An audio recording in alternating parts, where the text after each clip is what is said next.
Hey everybody, welcome to the VOD Squad, a show about streaming devices and streaming services and a little bit more.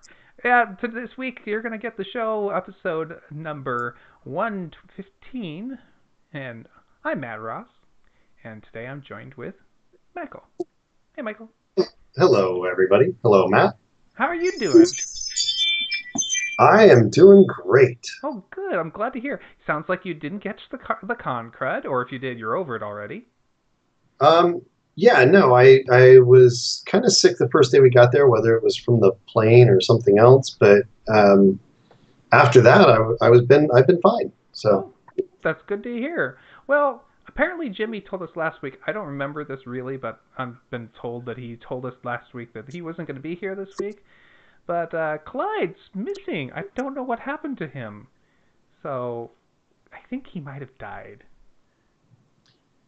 Another well, victim of the CES con it crud. was good working with him. Too bad. It's okay. We can do this without him. It's all right. Moving on. So it's been a interesting, nice little week since CES. Lots of news has been hitting the airwaves about various new streaming services and different products out there.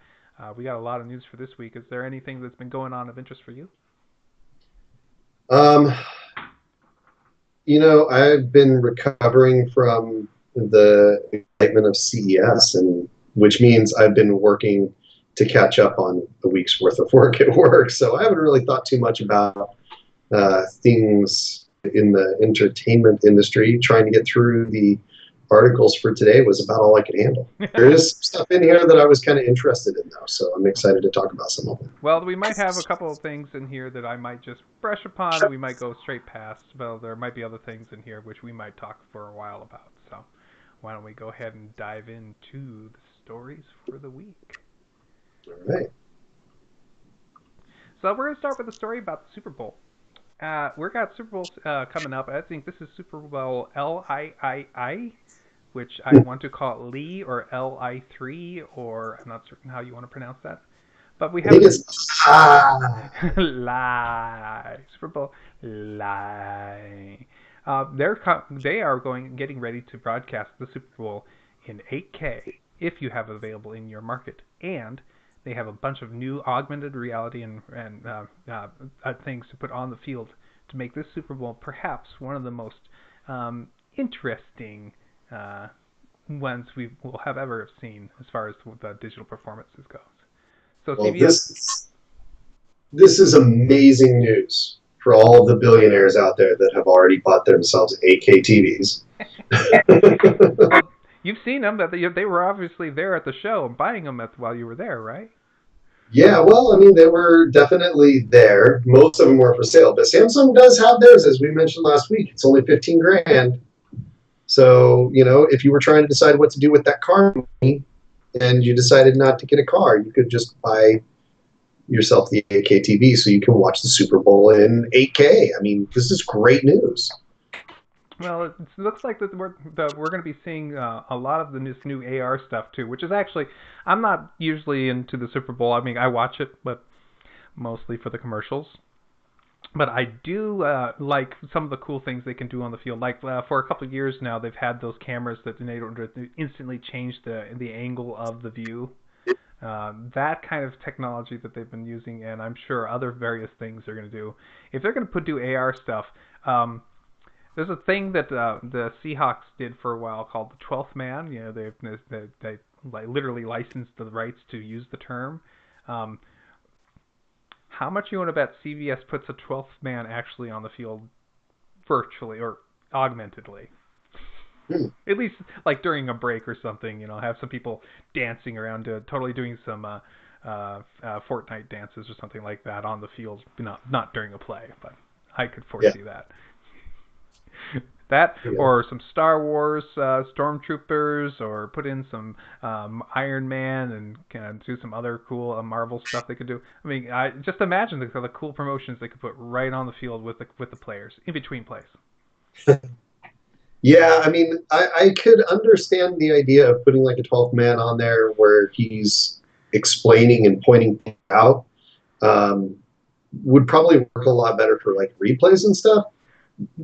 You may be right. I sure hope not. That would be horrible. Like nobody wants the actual game to be disrupted by garbage like that. No, obviously they wouldn't want that, but it still would be at least fun. This is going to be probably the first year of this, so I expect this to be the one time where they really play with it, if you know what I mean. And Yeah. if you're going to do it, go for it. Between Yeah, plays. yeah. Between plays, I think that makes a lot of sense. I am curious. The big question I have about this, and I didn't necessarily get this from the article. Maybe you got it, or maybe you've read this somewhere else. But what are they doing with the 8K? So, I mean, is that going to be available over the air? I mean, what streaming service supports 8K? It's a good question, but it's very possible that they're only capturing in 8K in order to save the recordings. According to this, that they will have 16 4K cameras for additional live angles, but they also will have. It says CBS was the first time the network in the U.S. will use the 8K technology. But the question is, yeah, who's actually going to be able to get it, and how are you going to get it, and what kind of equipment do you need in order to watch it? I don't know. So, Yeah, I mean, obviously, we know there's TVs that can do it, and some people obviously have those TVs, but what's the delivery mechanism for it? I know that like Netflix and even over the air can provide 4K, but 8K? I don't know. I don't know either. And oh shoot, yeah, I'm realizing, Poodle, thank you very much for subscribing so many days in a row. You may have noticed that our dancing, uh, um, our dancing shark there, left shark, was a little slow on his dance because thought I was being smart and you know reducing the frame rate of the background to 1 frame per second. So I'll have to fix that in post. So he's doing the slideshow. So, all right.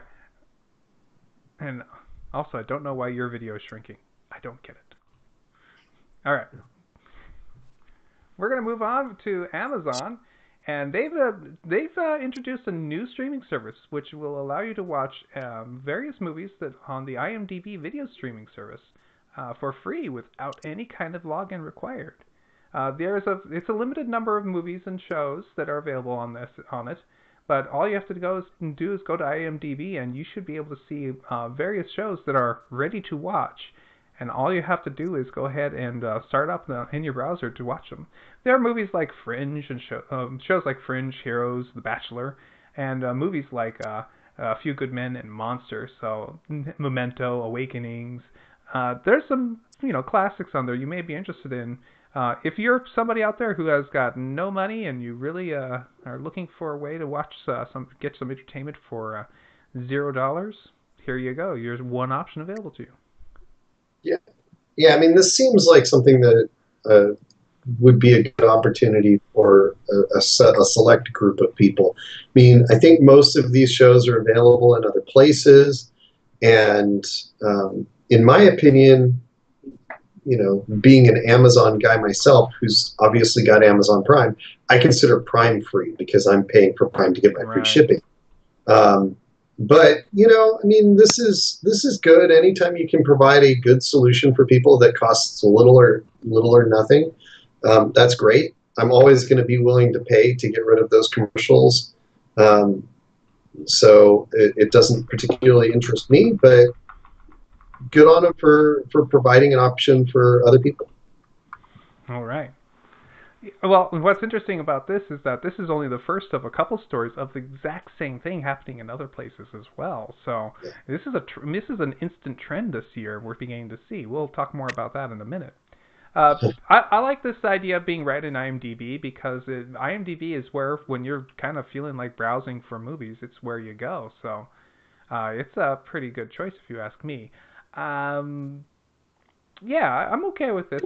This feels fine to me. It doesn't seem like uh, anything wrong with this idea, especially since it requires no login whatsoever. They know who you are, anyways. Yep. TiVo has added new apps for your smart TVs and smart boxes, and Wi-Fi is being added to the the TiVo Mini later this year.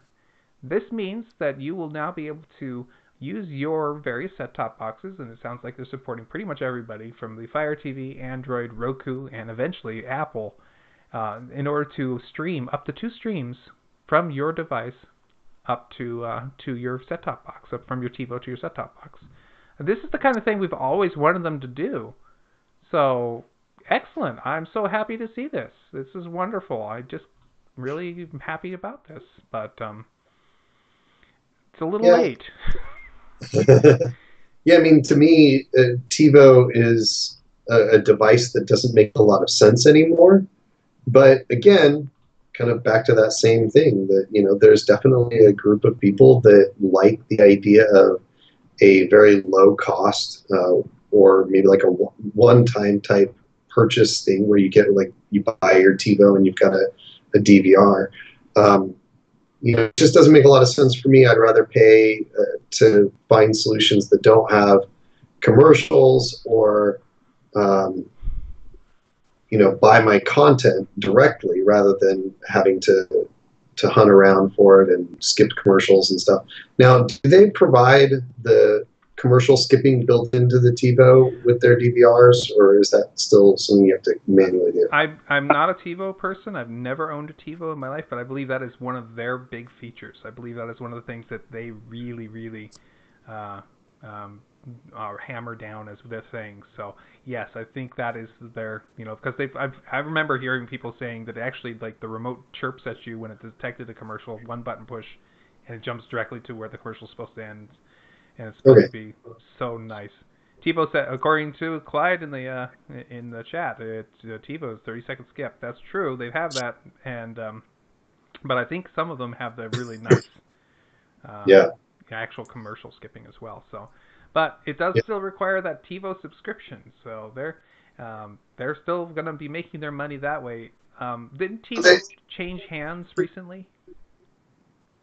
I'm not sure about that, but I do believe that I know for at one point in time, and I think that they still do offer like a lifetime subscription to that though. Yes, it's usually You can very pay expensive. $200 or something like that and get a lifetime unlimited functionality. So, I mean, again, it's expensive, but when you weigh things out, that's like 2 months of regular cable, right? Maybe 3 months if it's $300. So, um, now, obviously, there's a difference. You don't have anywhere near as many channels. Depending on your area, you may only get 5, 6 channels. So, Right. Well, but and so also Clyde recommends that we also remember that this is possibly this option right here may give it an edge over some of the other ones out there when we do our comparison of various set-top box over-the-air recording solutions. So now we're going to have to look at it with new eyes. So looks good. I guess it's 500 for lifetime. So it is a lot. But again, it's less than 6 months with a typical cable subscription. So, it certainly would be a cheaper solution if that was what you wanted to do, and you had good over-the-air reception to record from. Very cool. All right, looks like we're getting some new rumors coming out of Verizon now. Looks like since they are working on their new 5G service, some of the support documentation is reporting some kind of upcoming 5G gaming service. Could we be seeing a cloud-based game streaming solution from Verizon?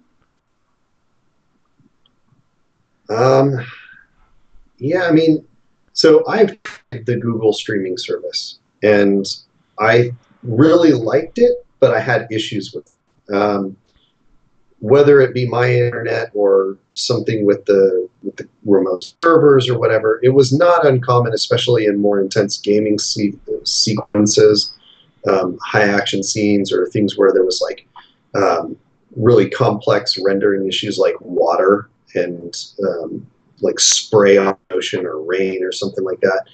Um, I got a lot of visual defects and artifacts, and so it was not clean at that point. And so, I mean, 5G networking, if it's really 5G, then it certainly would have enough bandwidth, but you'd have to have 5G on your side as well. So, um, potentially really cool. I love the idea of not having to upgrade my computer all the time and being able to have almost like a thin client to play my video games on.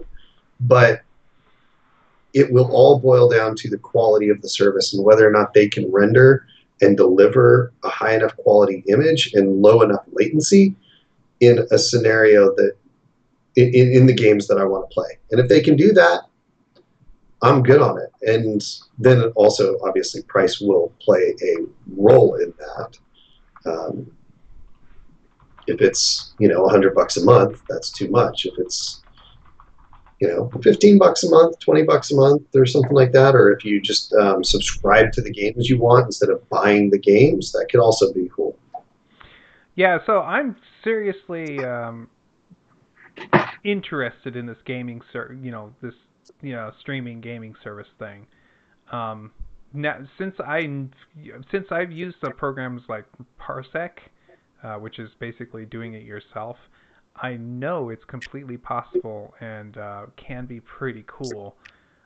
Parsec, if you ask me, is like the best of both worlds because you have your machine doing your own thing and you get to do it with your own computer when you're at home, of course. So you could be remote and get the whole streaming remote thing, and you can get the full experience at home, and you don't have to buy it twice since you're using the same game. But that's not a solution for everybody. For some people, where they don't want to have to buy a big gaming computer, but they want to play some of these big games that are coming out, this may be the solution of the future. So of not super intense gamer gaming for me. Just imagine this amazing, awesome, easy to play game with amazing visuals that somebody's just casually playing on their iPad between while watching TV, playing God of War, just because. Yeah. Throwing Yeah. axes and Well, and this is yelling at your this is son. Verizon. So my real question is, they say they're going to give you like a Nintendo or an NVIDIA Shield TV and stuff like that. My real question is, this is Verizon. So are they going to target eventually delivering directly to the cell phone with a controller? Because you've seen those so this is my Switch controller, right? Mm-hmm. You've seen those controllers where the phone actually plugs directly into the controller, right? So that could be pretty cool if you could get a controller, hook your phone up, and actually deliver gaming streaming directly to your phone. Just thought there. With Verizon, with their own service, I say if anybody would try to do it, it's them. And yeah, they'll monthly go in and modify the firmware, of course, and charge you more than everybody else for it too. So, of course. But so one other question though. Why isn't AT&T already doing this? I mean, with their 5G. They don't have 5G. They got 5GE. That's not 5G. As Clyde would say, that's not even 4G. I have to represent Clyde here. That's okay. It's all right. We Clyde. We understand. We understand. It's okay. Just gotta throw that in there for Clyde. All right. Looks like if you were a big fan of the Chromecast audio, you better go out real fast and order all the ones you'd ever want, because it appears that Google has completely stopped producing the Chromecast audio dongle, which is the $35 device that would allow you to plug into either either the standard headphone jack style audio or the integrated headphone style jack, uh, yeah, some type of like SPDFI laser based one. So it's this little tiny device that people would love to plug into their big audio systems in order to get amazing Chromecast audio from the Chromecast services without having to get any kind of integration. And now it's beginning to fade away. Yeah, well, I mean, I feel like you're kind of burying the lead, which is they have still been making the Chromecast audio dongle, right? Um, I totally didn't even realize this thing was still being made. So I know of some people who love this thing, and they purchase them for the purpose of putting them onto their big stereo systems, and so right. they can, tell Google to go ahead and play on the big stereo downstairs or whatever you want it to do. So Wouldn't their Google what does Google call their little dot version, the thing that's equivalent to a dot? Wouldn't the that offer mini. the same functionality? So yes, that's a good point. I think if in the future, if they introduce the next mini with the headphone jack in it, they could go ahead and get the same functionality. I mean, these things are $35. The minis are often on sale for as low as $35 or $30. So yeah, they could fill it See, to the same need. the the Echo Dots do have an aux out, right? So I didn't realize that the Google Minis did not. Nope, they do not, unfortunately. What they could use, a horrible thought of the future. They could sell a dongle. Google, don't do it that way, please. If Find they were another thing. Apple, they would already be selling dongles. Yeah. Okay.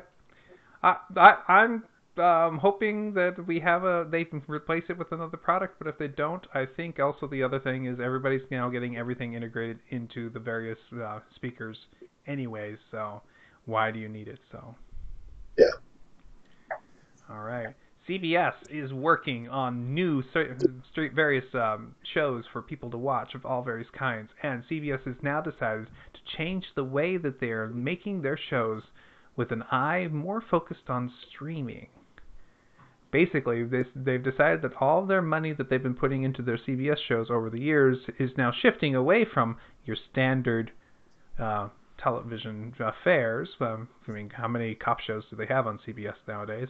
To something that's more, something the internet generation is more in tune of. So we're going to start seeing a lot more money from CBS going into these various shows that are for the streaming services, especially as we've seen the announcement of yet more Star Trek shows that are going to be available only on CBS All Access, aka the Star Trek channel, which I'm just going to have to buy to just buckle down and pick up soon. So that's going to Yeah. happen. Yeah, I mean, it makes sense that they would be interested in the streaming services. All access is got to get better before I feel like it's going to be a big player in the game. And maybe this is a part of the process to them getting there. We'll see. As soon as they have 3 different shows I want to watch on it, I'm going to have to buy it. And they've already got that Discovery. They've got the Picard thing coming out, which I'm kind of interested in doing. And then they've got this animated comedy one, the Lower Decks or whatever it's called. And Right. that sounds hilarious. Excuse me for a second. I hope I muted that correctly for the listening No, viewers. that's okay. uh, Yeah. So yeah, I agree. I mean, they are starting to get a variety of shows. They're fully invested in that one in that one property, though, right? Like all of the good stuff that they've produced up to this point has been Star Trek related, and so yeah, there's a following there. It's going to draw people. And people that are really dedicated to Star Trek have already gone ahead and signed up for CBS All Access. But people like myself where I like Star Trek, but I'm not a Trekkie, and I can't justify the whole subscription just for that one show, or now what will be three shows. I still probably won't get it. I may decide to subscribe and binge what I can, depending on how they set that up. If they do what they've done with other shows and only offer the last 5 episodes or something like that, then I'm definitely not going to be interested or involved. And that's one of the biggest complaints I have about CBS All Access is that it's all access, but it's not even a little bit of access. It's extremely limited access to their library, and that's just frustrating because I'm used to Netflix or Prime, where if you got a show, you've got everything except for probably the last season of that show. Yeah, well, they did have one other show that they thought was a big deal before Discovery was the Good Fight. So and I actually don't know anybody who's actually watched the Good Fight, but from the various people I've heard on podcasts that have seen it, they really enjoyed it. So, but we'll see. CBS, we'll see what you come out with in the future. Sell your stuff to not just your own streaming service, but other ones too. But feel free and make some very good shows for us to watch online, please. I appreciate it. Moving on, we have ESPN Plus. They're coming out with a new personalized recommendation, and they're now allowing for offline viewing. This basically is them basically making modernizing the apps, much like a lot of the other various people have done, where they can actually give you recommended videos and allow you to follow various services. Like, let's say they want to follow their future events from a certain team. So that stuff is all good, but also downloading videos and being able to watch them offline. I could see a lot of people who would absolutely love that. So good on them. Yeah. I mean, like you said, though, this is them getting up to parity with some of the other apps, right? Like you've been able to do this with Netflix, with Prime, with, so it's nothing particularly exciting or interesting. It's what they should have released up front.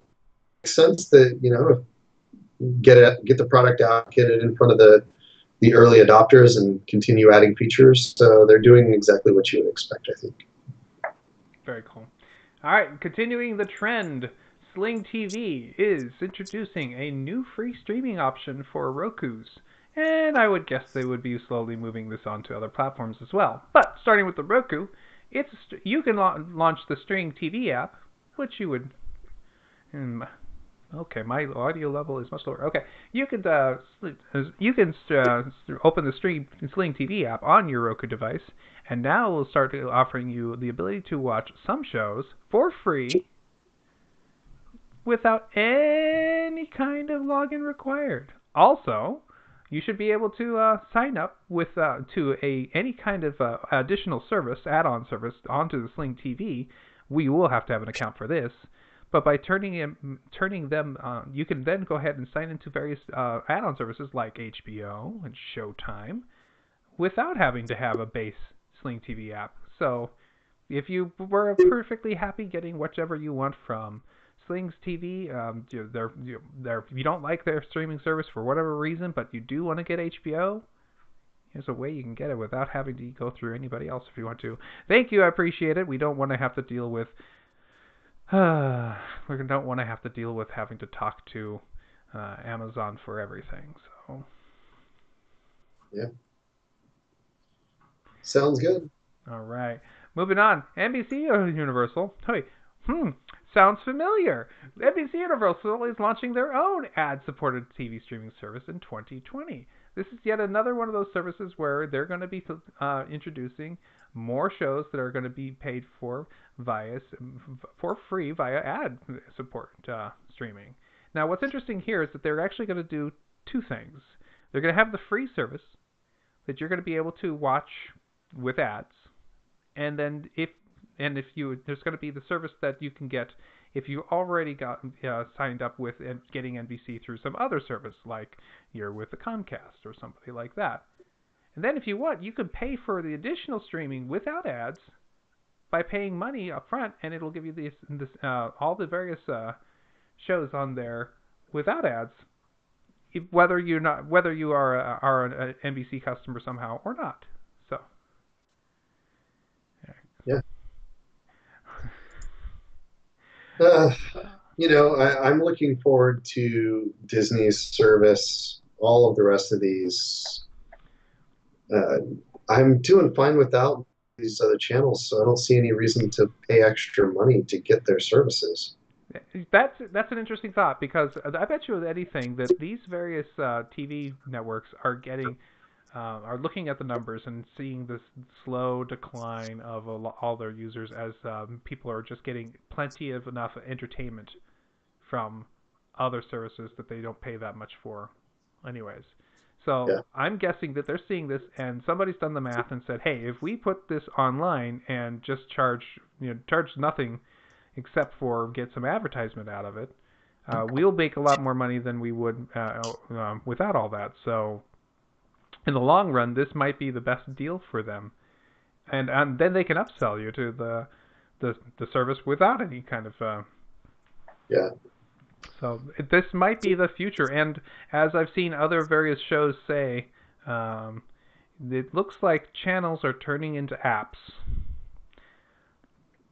I don't know if I like that, and I don't know why your video keeps jumping around like that. I have no clue what's going on there, and it's specifically you, but that's okay.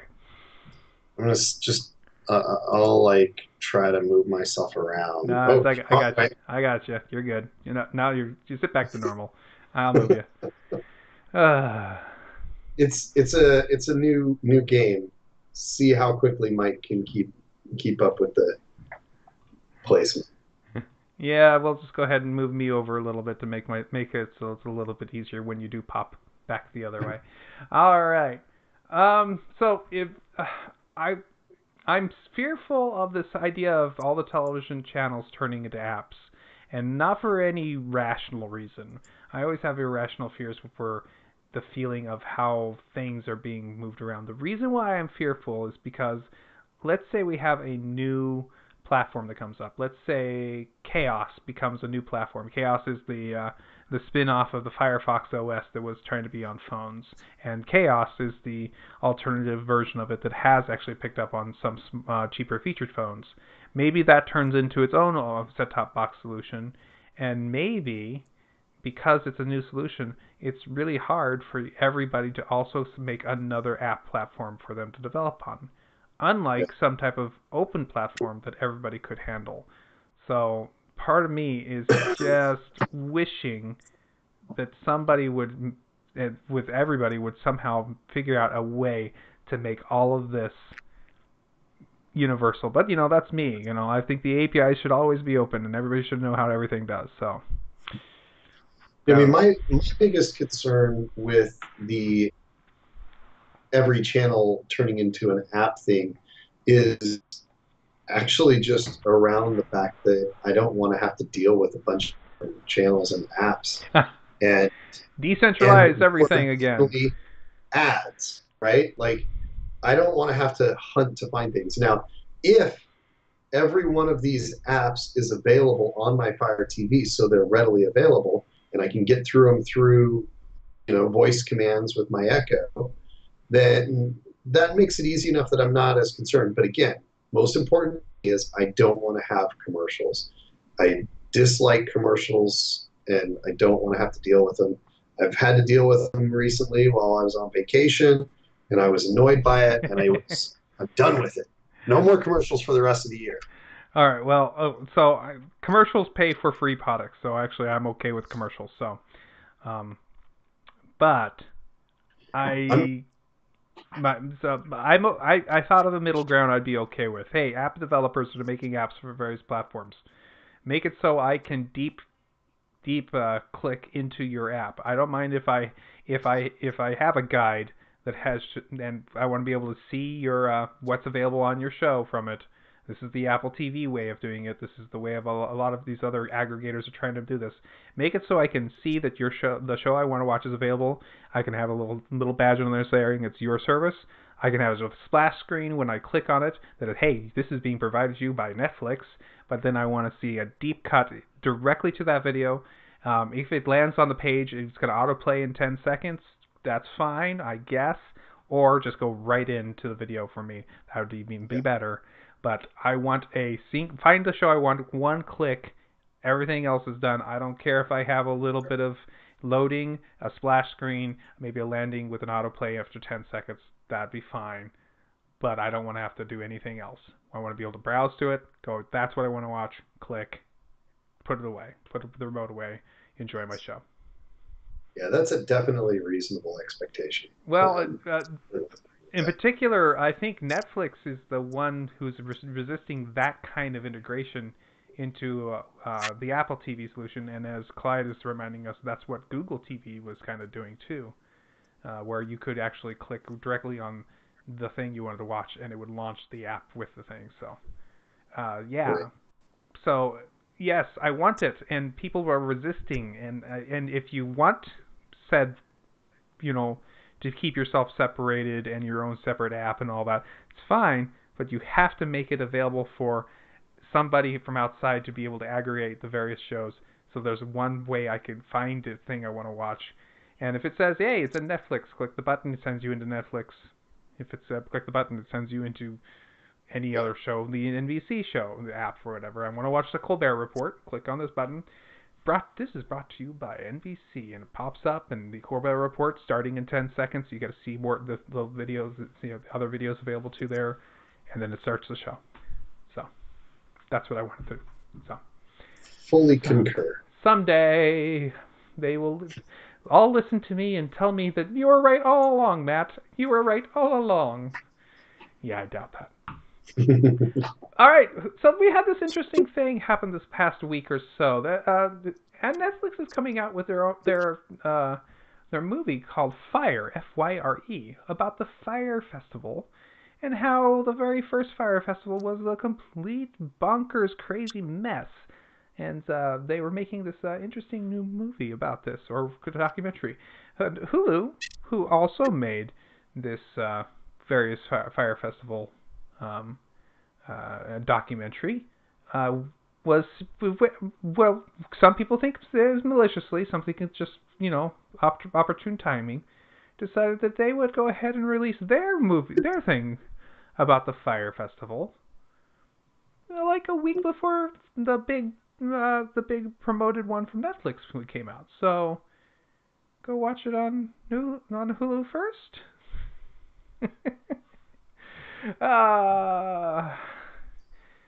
Yeah, I mean, so a couple of things. First of all, this to me seems interesting on the surface, right? Like the disaster of the Fire Festival is kind of interesting, and I'd be interested to watch a show.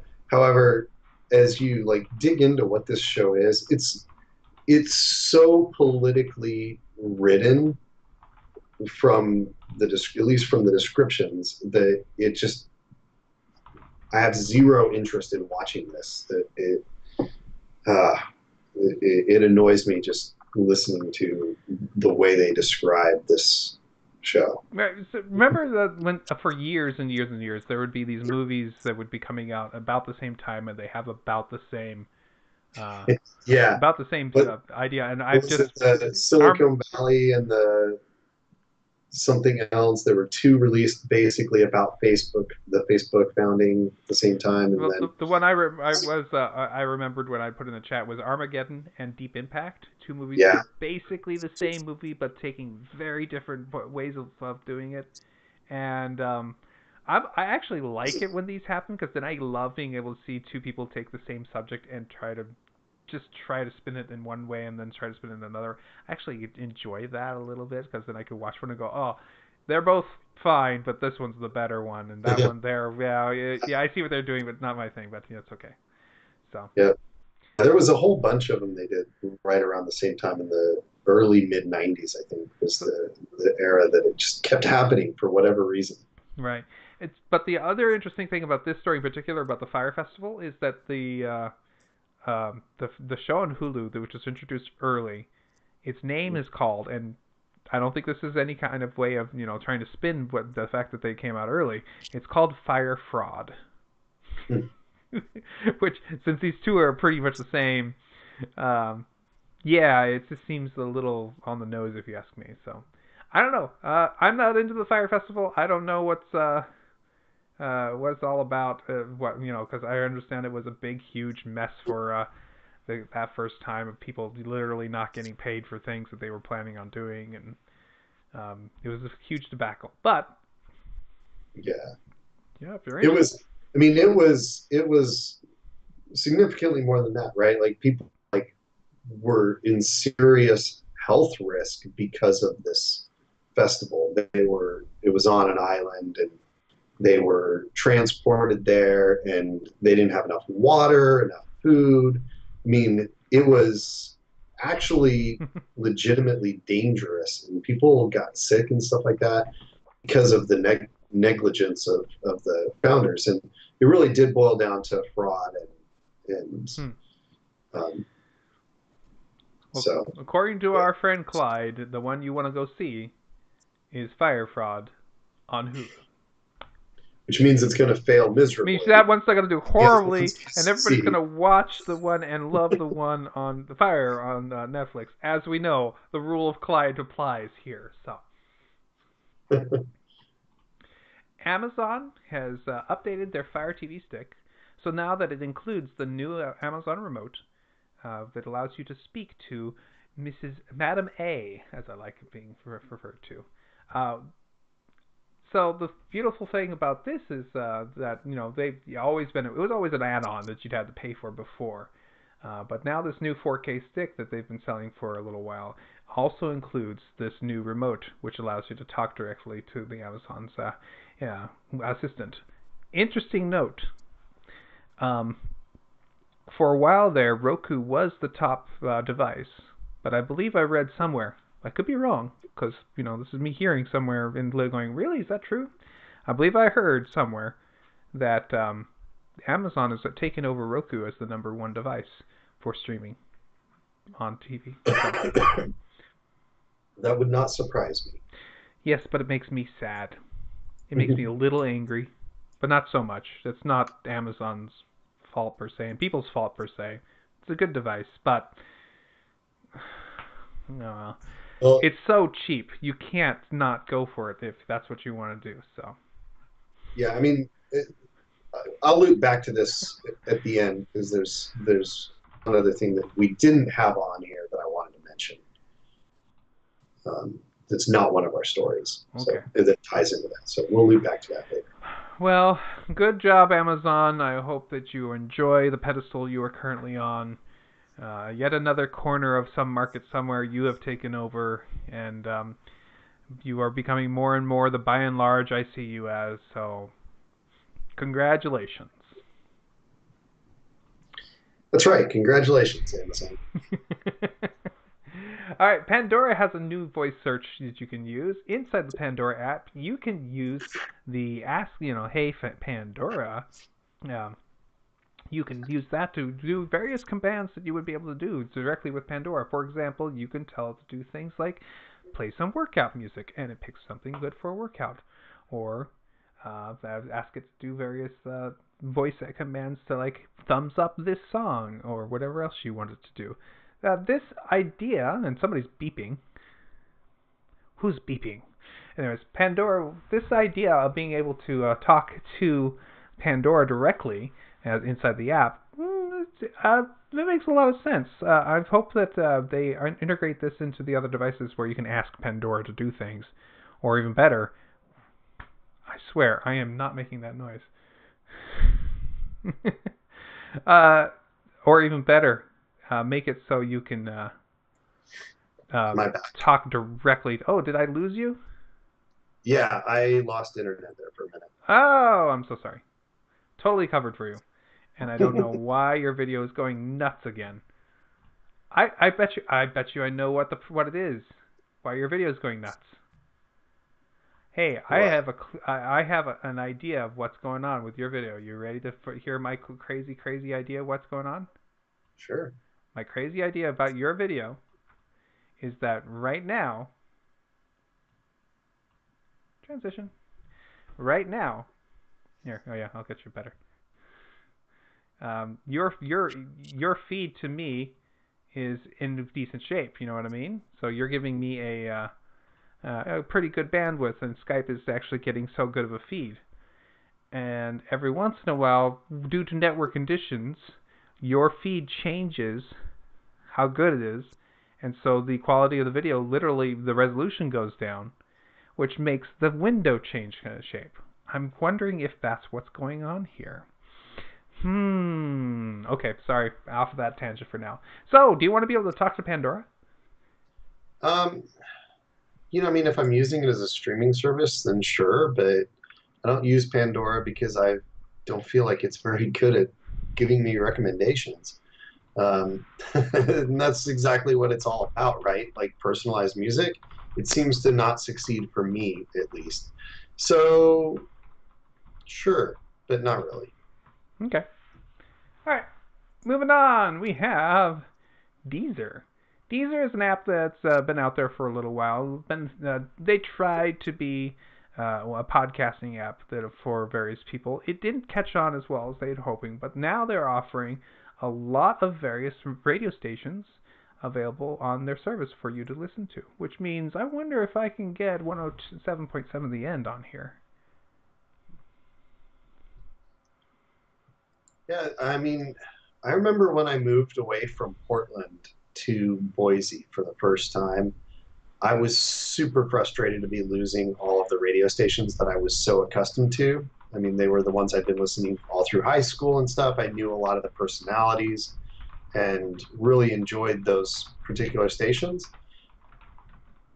Not so much anymore. I haven't turned the radio on in my car. Well, I've turned the radio off in my car because my wife turns it on and leaves it on and it annoys me. So, yeah, radio's dead to me.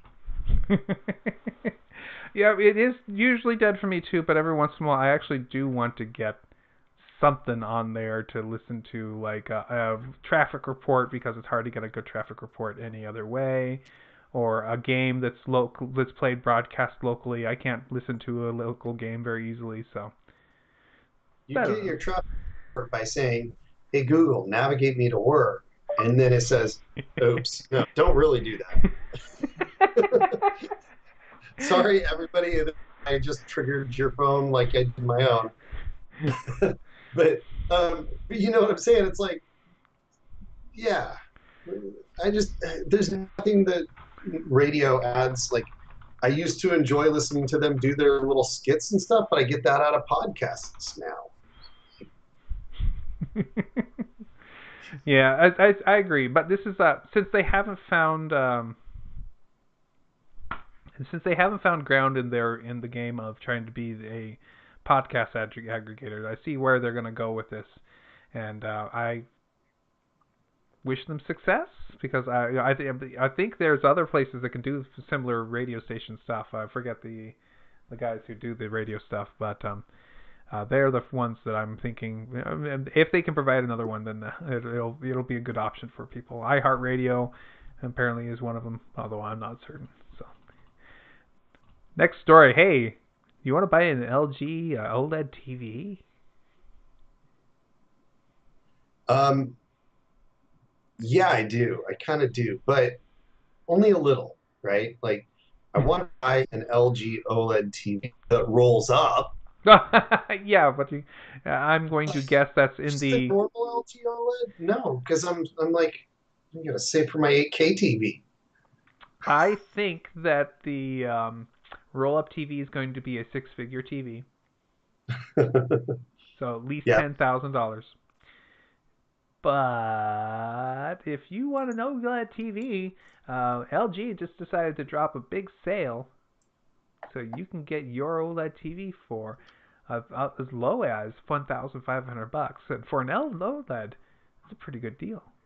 So this is their Super Bowl promotion, and they are basically making it available before that goes on. So so they have the 55-inch starting at $1,500. So if you want a really good deal on a beautiful OLED, last year's model, this is going to be a really good deal. But if you ask me, wait until the week after the Super Bowl and buy the ones that return from the store.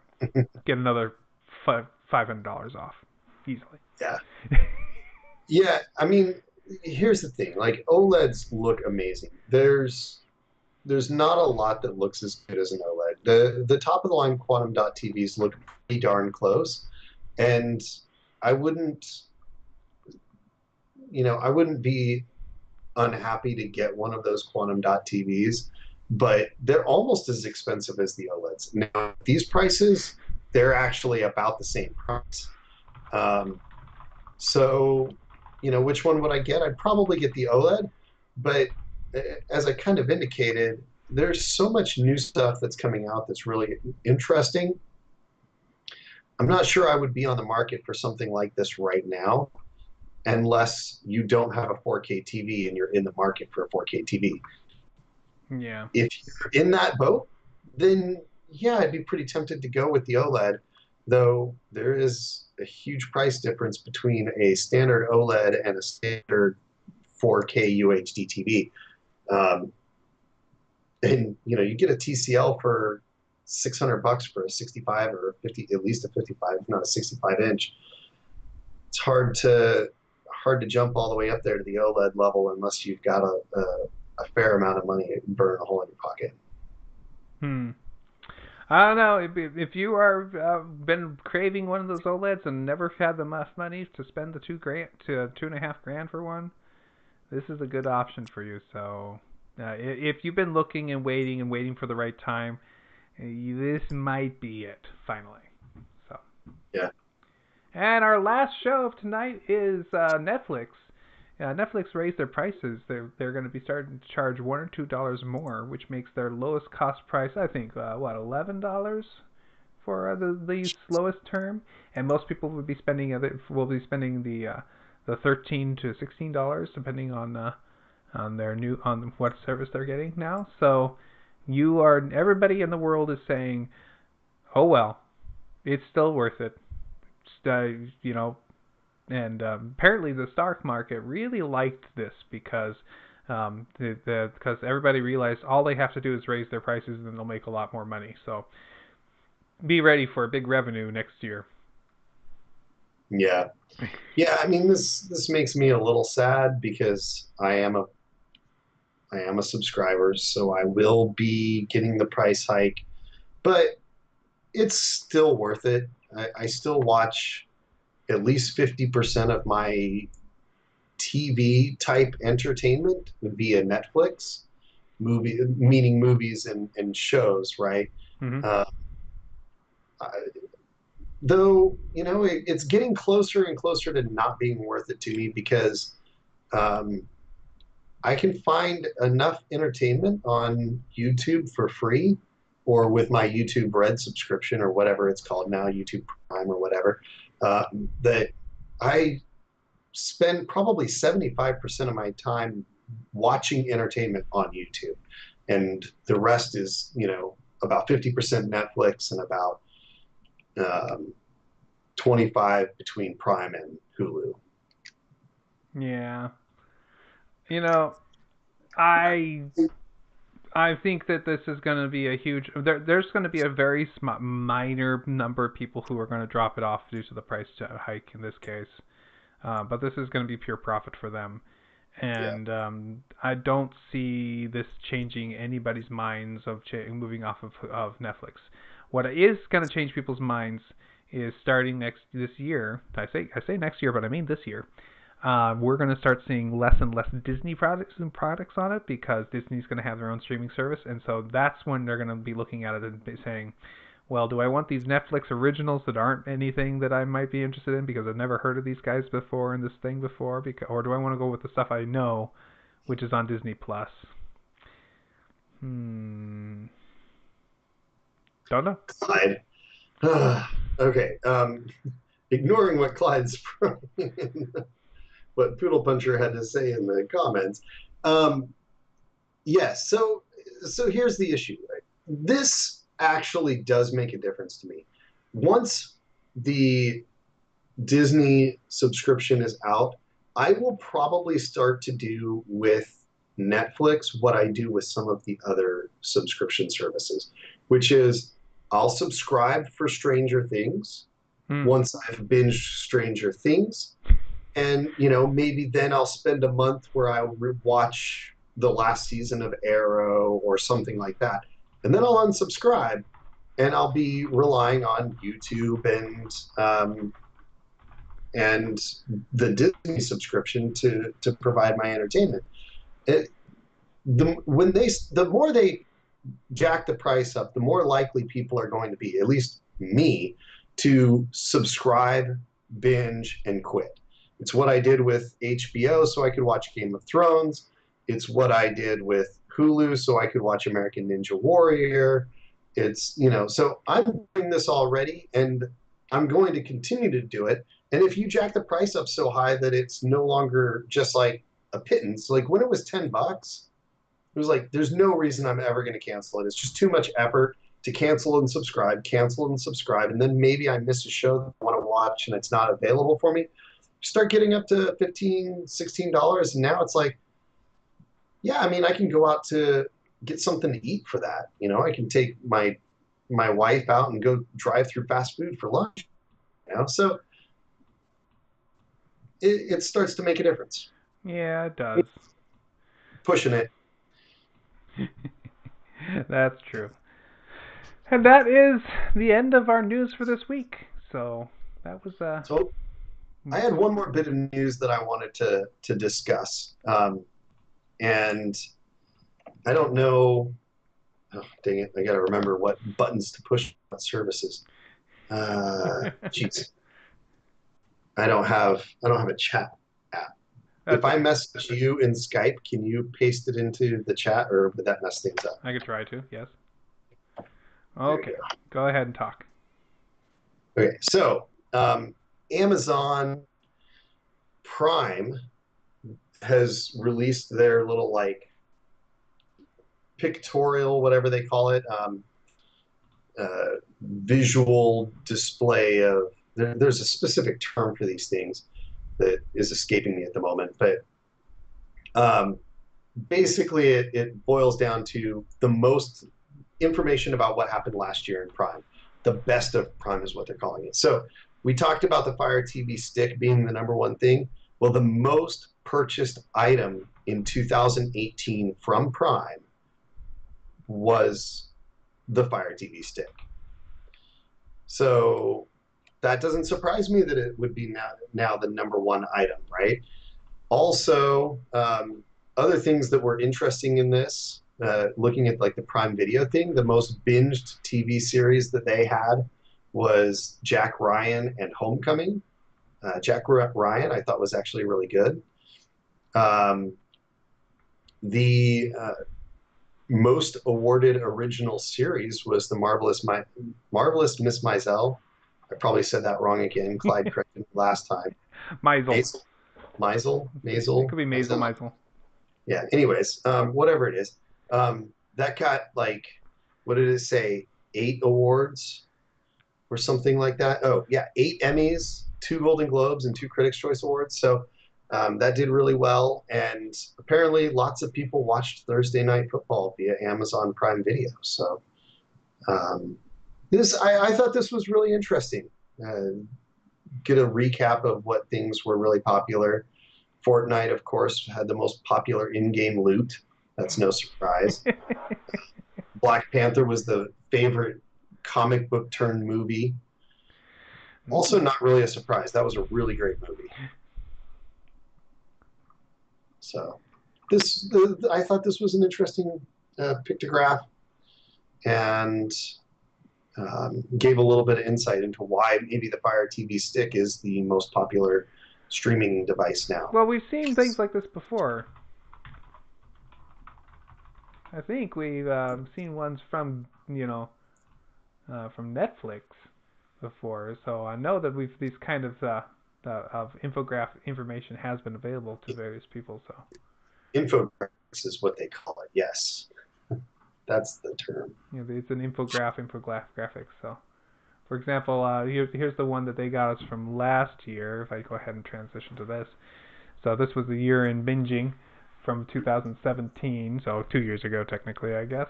But so these things have been shown before. So, but yeah, it looks like Amazon had a banger year, so good for them. Yeah. Yeah, I always love a good infographic. They're fun to read and look at. So Some of them are really fun. Somebody had a lot of fun making those things. So. All right, and this is the time of the show where we go out to talk to you, the listener, and the viewer, and make a really wonderful a request of you that if you are enjoying this show and that you feel like that you would like to make some kind of contribution to this show, that you should go ahead and go to patreon.com/thevodsquad, where you will find a way for you to decide and perhaps be charitable and provide us with a amount of money per episode. By doing so, you become one of our bosses. And by being one of our bosses, you can tell us things that you'd like to see on the show. That's patreon.com/thevodsquad. And if I go there just for fun, looks like I did not type it right. I went to some other really random website. Let's try that again. Yeah. You could get there and you can go ahead and become a patron. That's right. And be one of those people who can help us out. So you can pay me to chair dance some more, or you can pay me to not chair dance. You can, whatever. You make the requests, and in a lot of cases, we'll do them. I definitely say a lot, not all. There are certainly things we won't do, but most things. Yeah. Most things that, if it's a request, we will be taking the time to do it. Well, with that, it is now time for us to take a minute to listen to the movie draft. Welcome to your Movie Draft Minute, presented by DiamondClub.tv for the week of January 14th, 2019. I'm your host, Big Voice Jay. Pro tip, if a cop tells you to put your hands in the air, don't wave them around like you just don't care. Let's go to the scoreboard. Team Bond Squad's in last place with $305.3 million. Team Movie Party's in 5th place with $401.9 million. Team Game Night is in 4th place with $408.1 million. Team Ritual Misery's in 3rd place with $488 million. Team Drunk Kids Gaming is in 2nd place with $539.7 million. And in 1st place for another week with $596.7 million, it's Team Have a Drink. That's your Movie Draft Minute. All totals are accurate as of January 16, 2019.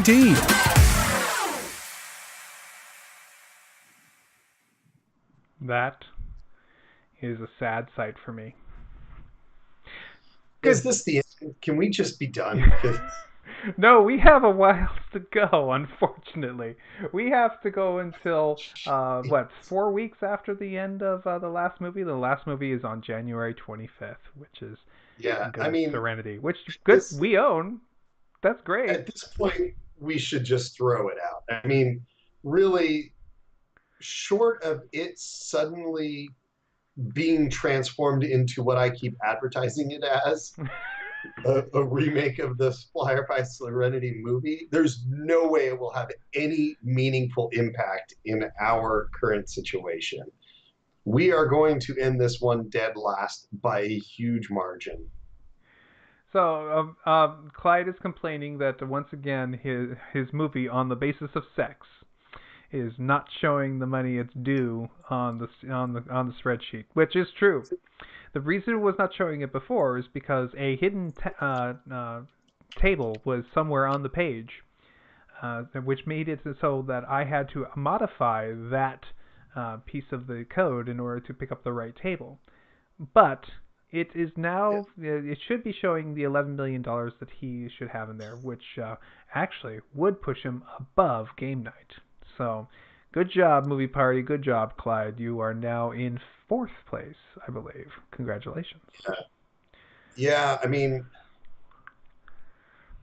It's unfortunate that there's been $11 million of people duped into watching that movie by the title, and they get in there and they see RGB and they're disappointed. But hey, however, whatever it takes to get people in the door.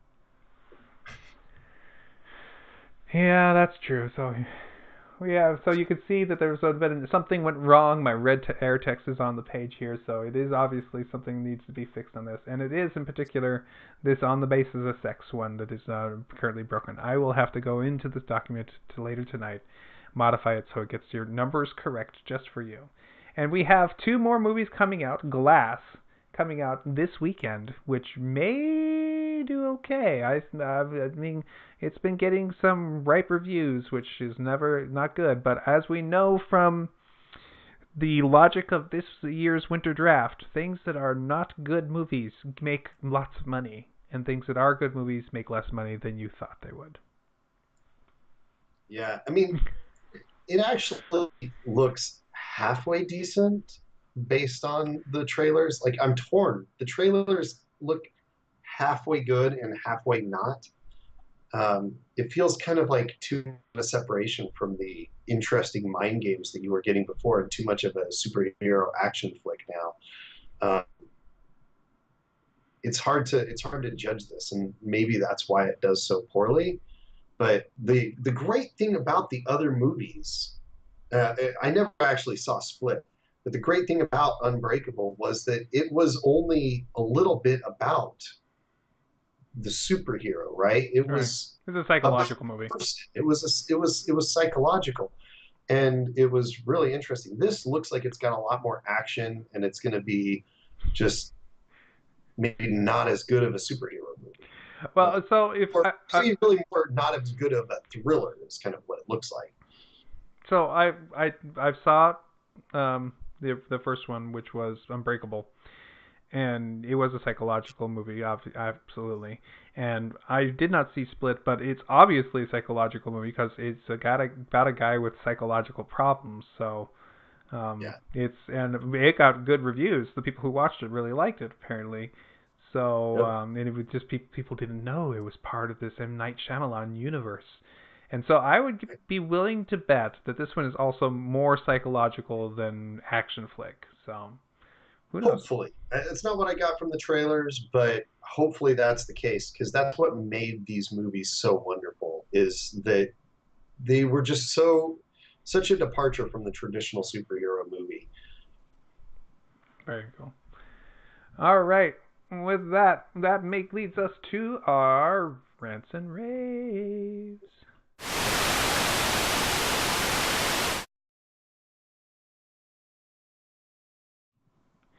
So, I was just curious, did you have a rant and or a rave for this week?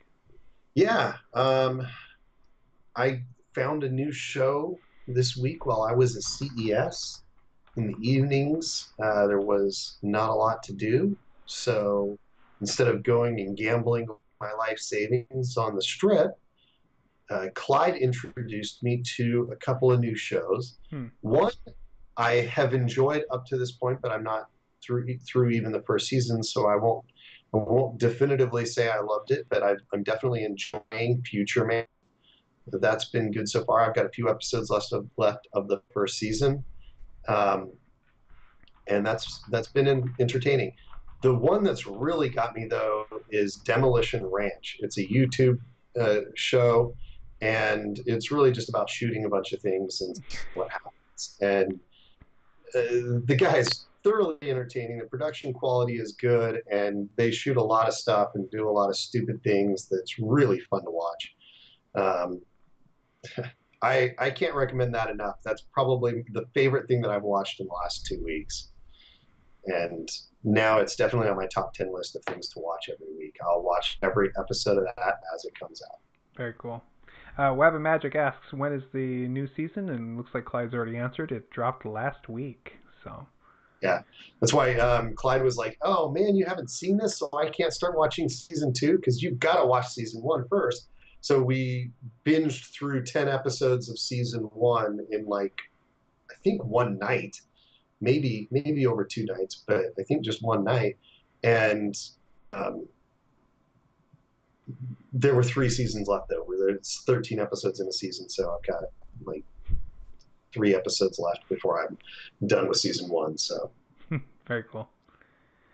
All right, well, my rant for this week is not a rant at all. It's a rave. I have been, as usual, various things are keeping me busy. I've been working on putting together a bunch of not cabinets, bookshelves for a room that we're trying to line a wall with bookshelves. And so the delivery guy who delivered 4 of those Billy bookcases from IKEA has been, a lot of my weekend time was spent doing that and other various projects around the house. But when I did sit down and try to relax and wasn't playing a few video games here and there, I was watching some videos that have basically taken over my YouTube life for the last week or so.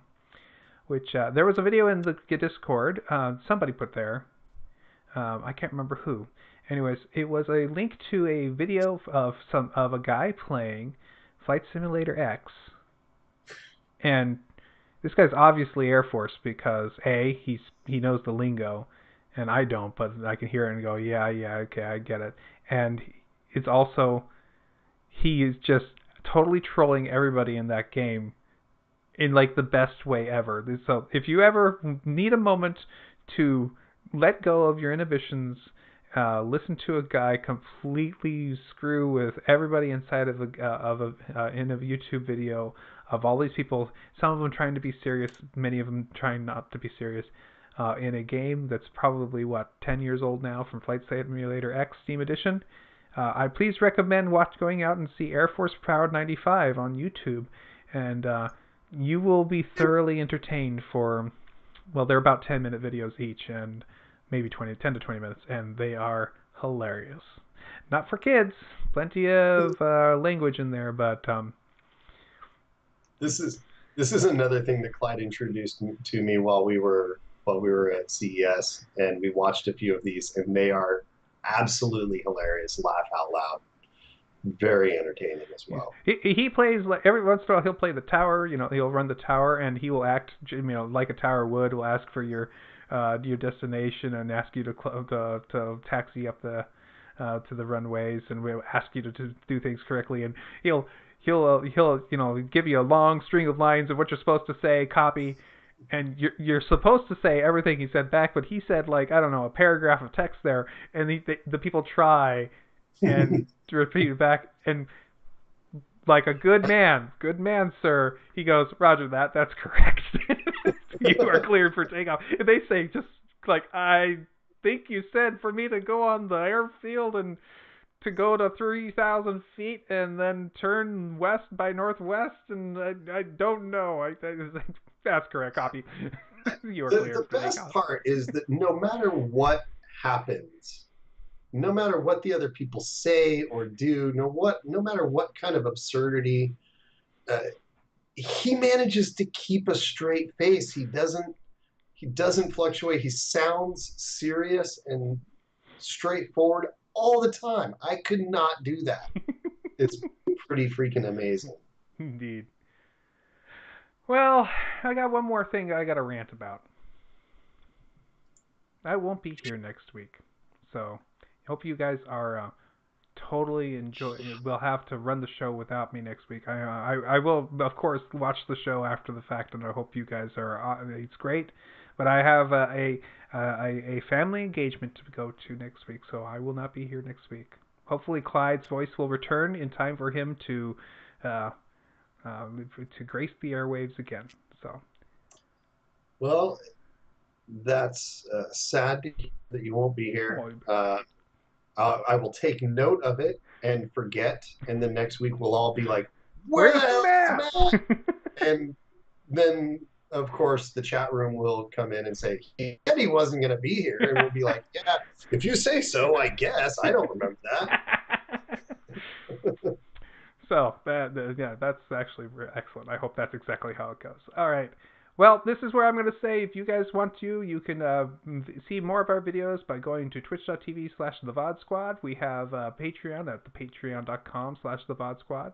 You can send us any kind of email you want to thevodsquad@gmail.com, and you can make your kind of suggestions about the show there. And we also and we hope that you have enjoyed our show. We have some. If you are here after the show, you can stay with us and help pick a title for today's show by going to tvs.thevodsquad. No, not tvs.vodsquad. It's tvs.showbot.tv, where you will be able to make a vote on your favorite titles for this week's episode. And with that, I am going to head and say thank you very much, Mike. Appreciate it. Later. And with that, Clyde, it's nice that you at least showed up in chat. Appreciate that too. And see you guys next time. Diamond Club hopes you have enjoyed this program.